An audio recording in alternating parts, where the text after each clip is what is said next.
This is a podcast from the Daily Grind. To get all the news delivered straight to your ear, visit our Facebook page or download our app. Now, here's today's audio newspaper. Hello and welcome to the Daily Grind, everybody. Today is Friday, the 21st of October, and I'm Ankit Prasad.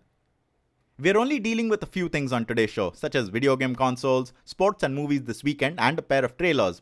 That is apart from our main topic, which is, of course, yesterday's third and final US presidential debate.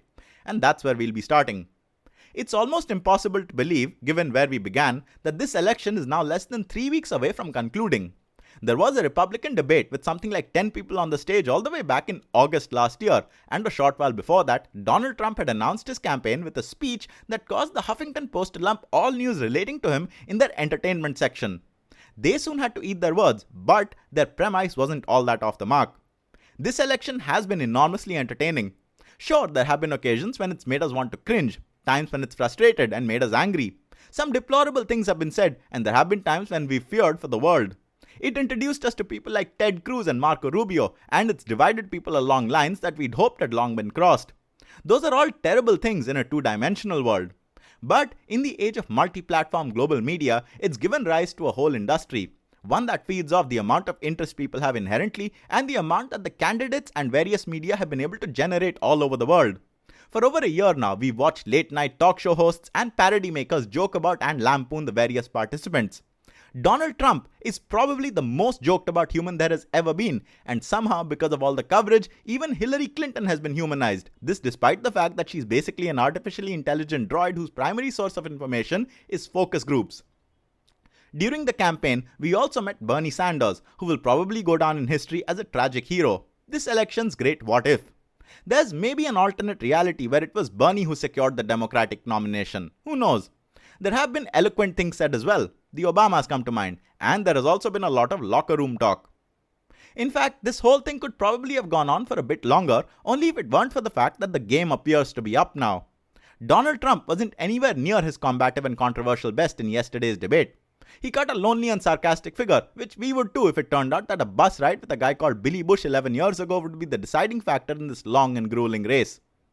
The debate was billed as Trump's last chance to reverse an alarming recent slide in his poll numbers. Hillary was walking away with it, this despite WikiLeaks' best attempts at opening up her whole campaign to public scrutiny. The discussion had even turned to whether or not Trump would accept defeat honorably or if he'd go down alleging a rigged election. It was quite similar in fact to Bernie Sanders' defeat a couple of months ago when he and his supporters were all about the system having done for them. Whatever it is, to the guy who's all about getting the job done and the art of the deal and all that, this was the final chance to salvage the situation. In Las Vegas, the entertainment capital of the world, this election's great entertainer would have to deliver one final twist if he wanted the series finale to go his way. He probably didn't manage that. It all began very well because the first 15 or 10 minutes were all about Hillary having to defend the Second Amendment, that she was all for people's rights to carry guns, which is inane to a lot of her supporters and probably a stone cold lie. But that swung very soon as Trump didn't seem to have any position on abortion apart from describing it in very graphic terms, while Hillary was all about pro-choice, though with God looped in and a couple of more riders. Very soon it turned to immigration and the wall. Hillary alleged that Trump had choked during his visit to Mexico and not bought up the wall with the Mexican president, and you wouldn't expect Trump to take that lying down normally, except for the fact that the moderator this time, some joker named Chris, was a no-nonsense type who didn't let him interrupt as much as on previous occasions. Trump's biggest new weapon against Hillary is the revelations by WikiLeaks.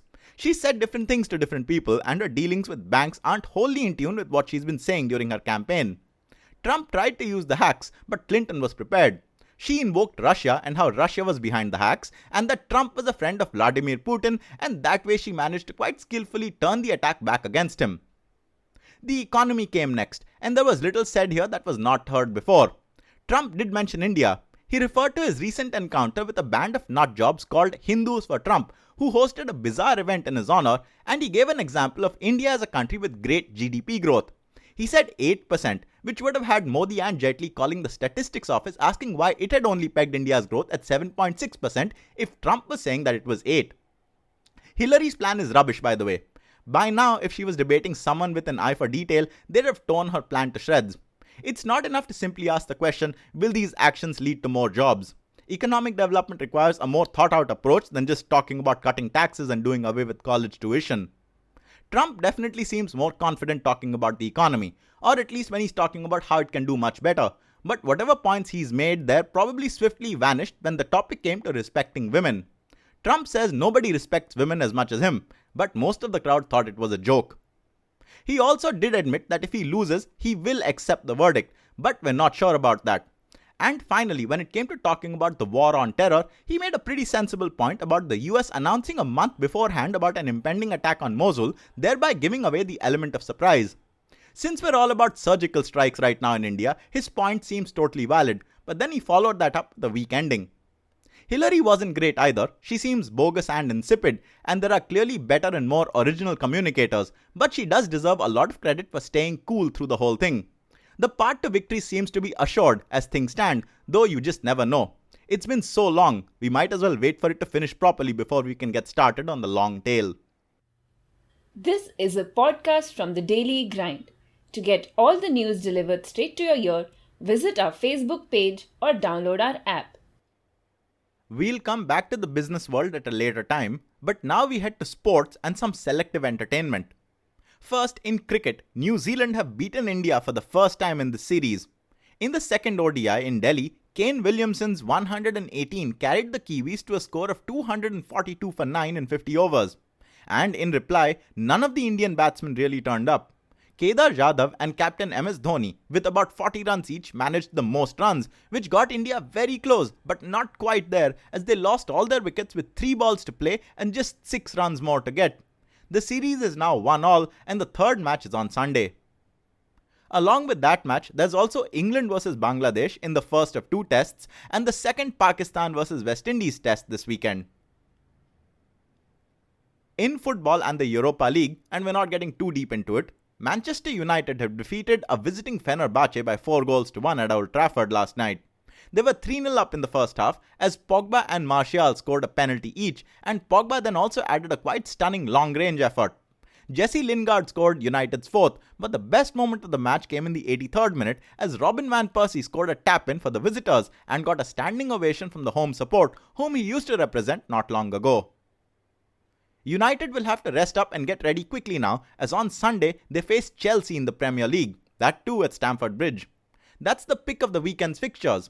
Tomorrow, Bournemouth host Tottenham, Arsenal travel to Middlesbrough, champions Leicester host Crystal Palace, and Liverpool host West Brom.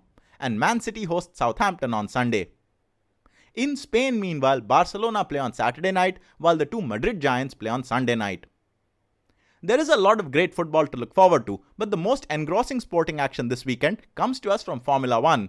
It's the US Grand Prix, and defending champion Lewis Hamilton needs more than just a win if he's to overhaul his teammate Nico Rosberg as the season winds down.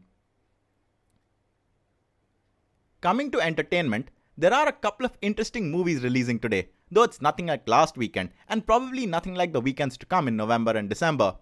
In Hindi, there's 31st October, which is the film about the immediate aftermath of Indira Gandhi's assassination. It stars Veer Das and Soha Ali Khan. In English, there's Jack Reacher 2 Never Go Back, starring Tom Cruise and Kobe Smulders. So that's movies this weekend. We're talking about 2 trailers today. The first is for Logan, the third and final film of the Wolverine trilogy, and more importantly, the final time that Hugh Jackman will play the character he's been playing for 16 years now. It's set to Johnny Cash's Hurt, and it features an old Logan. Mutants are gone now, the world has changed, and Professor Charles Xavier, played once again by Patrick Stewart, appears to be bedridden. But he introduces Logan to a young girl who he says is like him and who needs his help. There are dangerous types looking for her, special ops types, and this causes Wolverine to revert to type. It looks like a heartbreaking affair. It's the end of an era, and the song brings that out in the trailer. Logan releases on March the 3rd. The second trailer is for Arrival. Aliens have arrived aboard monolithic spaceships all over the world, and Amy Adams, the world's best translator, is called in. She goes in to meet them along with Jeremy Renner. They have a language which she begins to decipher and even seems to dream in it. But at some point, the 2 species become mistrustful of one another, and that's when it's up to her to prevent potentially cataclysmic war from breaking out. That's Arrival, and it arrives on November the 11th. Lastly, in this episode, Nintendo has unveiled the Switch, which is the video game console that it was teasing as the NX. It's called the Switch because it's both a home console and a handheld video game. The main hardware is actually a tablet called the Switch console. It comes with a controller that clips onto each side. The controllers are called Joy-Cons, and you can remove them from the tablet and connect them to a grip and make them into a gamepad. Then you can insert the console into a docking port to play games on the TV. You can also use each of the two Joy-Cons to play games with multiple players and also as nunchucks and Wii remotes. It's actually pretty cool and definitely portable.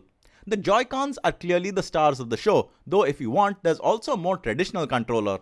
That's the Nintendo Switch, and it'll be available starting March with new titles. You should definitely check it out online. And with that, we're at the end of this episode. I'm Ankit Prasad, and this has been The Daily Grind. This is a podcast from the Daily Grind. To get all the news delivered straight to your ear, visit our Facebook page or download our app.